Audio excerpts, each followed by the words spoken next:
Hello বন্ধুরা, আমার লক্ষ্মী পুজো শেষ হলো। এই এখন লক্ষ্মী পুজো করে নিলাম। এই দেখো আমার পুজো পাঠ করলাম। এই যে ধূপদীপ,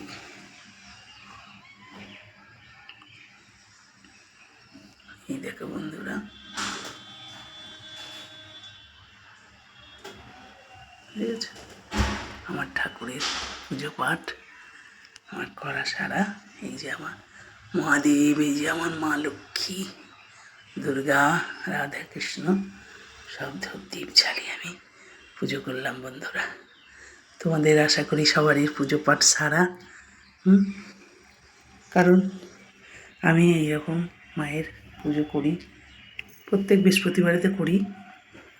লক্ষ্মী পুজোর দিন একটু স্পেশাল করে পুজো করলাম মায়ের। এমনি তো করি আমি ফুলমূল, হয়তো ডেলি পাই না, ডেলি তোমাদের দেখাতেও পারি না।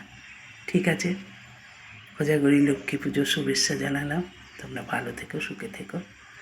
আমার পুজোটা যদি তোমাদের কাছে ভালো লাগে, আমার মায়ের ঠাকুরগুলো তোমাদের কাছে যদি ভক্তি লাগে, তো একটা কমেন্ট লাইক করে দিও। ঠিক আছে, এখন থাকি, বাই।